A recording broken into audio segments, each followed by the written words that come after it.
नमस्कार मंडळी, श्री स्वामी समर्थ. स्वागत आहे तुम्हा सर्वांचं माझ्या मराठी यूट्यूब चॅनलमध्ये. स्वामी महाराजांच्या कृपेने तुमच्या सर्व चांगल्या इच्छा पूर्ण हो, हीच मी स्वामीचरणी प्रार्थना करते आणि आजच्या नवीन व्हिडिओला सुरुवात करते. नवरात्र उत्सव हा चालू आहे, तर उद्या रविवार आहे आणि रविवारच्या दिवशी आलेली आहेत अष्टमी, म्हणजे नवरात्रीमधला 8वा दिवस.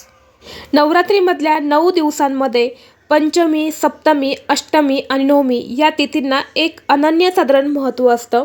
तर उद्या दुर्गाष्टमी आहे, तर श्री दुर्गाष्टमीच्या दिवशी मातेचे 8वे रूप म्हणजे महागौरीची पूजा केली जाते. गोऱ्या रंगामुळे तिचे नाव महागौरी असं ठेवण्यात आलं होतं.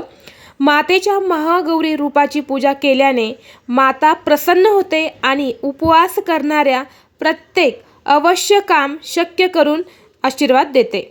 या दिवशी आपल्याला देवीला नैवेद्य म्हणून नारळ अर्पण करायचं आहे आणि हे नारळ तुम्ही अर्पण केल्यानंतर दसरा झाल्यानंतर हे नारळ तुम्हाला एखाद्या ब्राह्मणाला दान म्हणून द्यायचं आहे. आणि ही आई म्हणजे ही माता निपुत्रिक मुलांची इच्छा पूर्ण करते असं म्हटलं जातं. म्हणून या नवरात्रीच्या 8व्या दिवशीला म्हणजे महाअष्टमीला एक अनन्यसाधारण महत्त्व दिलं जातं. आणि या दिवशी तुम्ही जेवढे पण पूजा करशाल, काही सेवा करशाल किंवा काही उपाय जर तुम्ही केले ना, त्याचं तुम्हाला 100% फळ प्राप्त होणार. कारण देवीचे हे रूप प्रत्येक भक्तांच्या इच्छा पूर्ण करते आणि त्यांना सर्व त्रासातून मुक्ती देते असं म्हटलं जातं. या देवीचा जन्म झाला तेव्हा ती 8 वर्षाची होती, म्हणूनच नवरात्रीच्या 8व्या दिवशी तिची पूजा केली जाते. आणि ही देवी तिच्या भक्तांसाठी अन्नपूर्णाचं रूप आहे. ती संपत्ती आणि सुख, समृद्धी, शांतीची प्रमुख देवता मानलं जातं.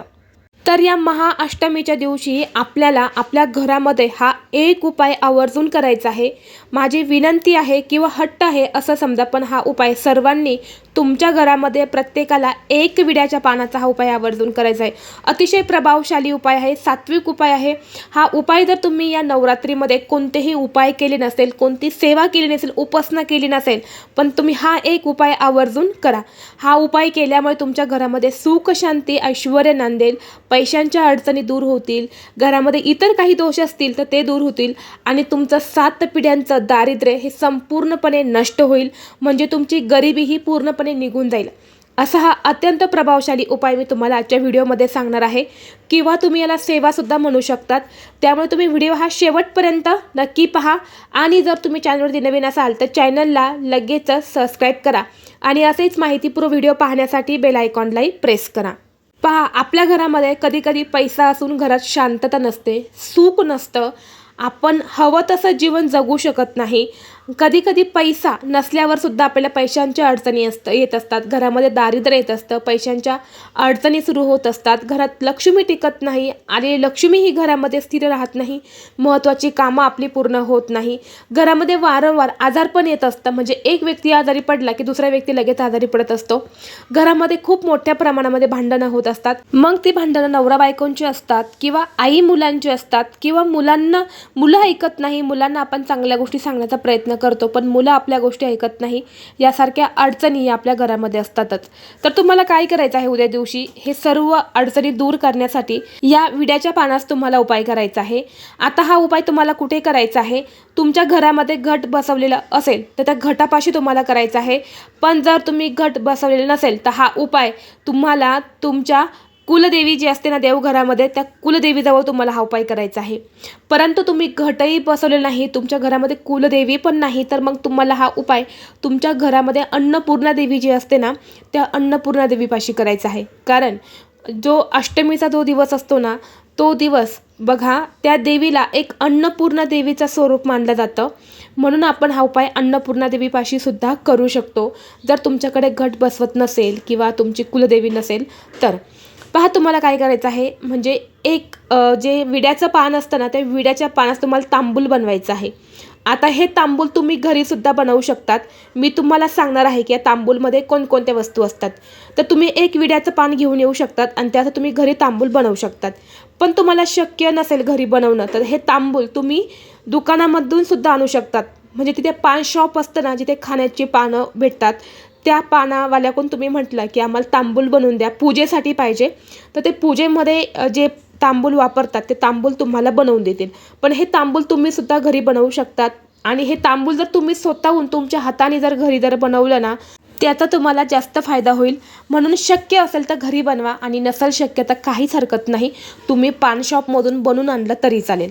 पहा, तर या तांबूलमध्ये एक विड्याचं पान असतं, त्याला देठ असायला हवा असं एक विड्याचं पान तुम्हाला घ्यायचं आहे आणि त्यामध्ये तुम्हाला एक सुपारीचा तुकडा ठेवायचा आहे, थोडासा कात जो असतो तो टाकायचा आहे, थोडासा चुना, त्यानंतर एक कापराची वडी, कस्तुरी, आपला कस्तुरी हे असतं बघा, अत्तर असतो बघा कस्तुरी, तो तुम्हाला थोडासा लावायचा आहे. यानंतर एक लवंग असतो, एक जायफळ असतं. या सर्व वस्तू ज्या आहेत ना त्या तुम्हाला या विड्याच्या पानावरती घ्यायच्या आहेत आणि यानंतर तुम्हाला या विड्याच्या पानाचा एक इडा बनवायचा आहे. तुम्हाला आता मी स्क्रीनवरती दाखवला तसा इडा तुम्हाला बनवायचा आहे आणि हा इडा तुम्हाला जो आहे ना तांबूल, हा तुम्हाला उद्याच्या दिवशी देवीला अर्पण करायचा आहे. आता तुम्ही जिथे घट बसवला आहे तिथे तुम्हाला हा इडा अर्पण करायचा आहे. जर तुम्ही घट बसवले नसेल तर सांगितल्याप्रमाणे कुलदेवीपाशी अर्पण करायचं आहे. कुलदेवी नसेल तर तुम्ही अन्नपूर्णा देवीपाशी तुम्हाला हा इडा अर्पण करायचा आहे. आणि जेव्हा तुम्ही हा इडा अर्पण करणार आहे ना त्यावेळेला तुम्हाला तुमची इच्छा व्यक्त करायला अजिबात विसरायचं नाही, कारण हा अतिशय प्रभावशाली उपाय आहे आणि इच्छापूर्ती उपाय आहे. तुम्ही या दिवशी जे पण मागशाल ना ते तुम्हाला 100% भेटणार म्हणजे भेटणार. इतका प्रभावी उपाय आहे, कारण उद्याच्या दिवशी या तांबूलला अतिशय महत्त्व दिलं जातं आणि खूप प्रभावशाली उपाय आहे हा. बघा, मंगल कार्यात पान सुपारी देतात. जेव्हा आपण पूजा करतो तेव्हा देवतेपुढे नागवेलीच्या 2 पानांवर अखंड सुपारी ठेवतात, विडा वाहतात. तसेच आपण जेव्हा आपल्या घरामध्ये एखादं काही शुभ कार्य असतं तेव्हा आपण जो कलश मांडतो त्या कलशावरती विड्याची पानं ठेवली जातात. जेव्हा आपण नवरात्रीमध्ये जेव्हा आपण घटी बसवताना विड्याच्या पानावरती आपण घटीदेव बसवत असतो. असे अनेक फायदे, म्हणजे या मंगल कार्यामध्ये अनेक फायदे या विड्याच्या पानाचे आहे. आणि जो उद्याचा जो दिवस आहे ना म्हणजे महाअष्टमी, त्या दिवसाला या विड्याच्या पानाला अतिशय महत्त्व दिलं जातं.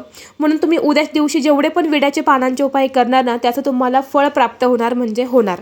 म्हणून उद्या माझ्या प्रत्येक सबस्क्रायबरने, माझ्या प्रत्येक ताईने, बहिणीने उद्या या विड्याच्या पानांचा उपाय तुम्ही आवर्जून करा. जर तुम्हाला आजचा हा व्हिडिओ आवडला असेल तर व्हिडिओ लाईक करा, चॅनलवरती नवीन असाल तर चॅनलला सबस्क्राईब करा आणि असेच नेहमी माहितीपूर्ण व्हिडिओ पाहण्यासाठी बेल आयकॉनलाही प्रेस करा. चला तर मग भेटू असंच पुढल्या एका नवीन व्हिडिओमध्ये. तोपर्यंत सर्वांना श्री स्वामी समर्थ.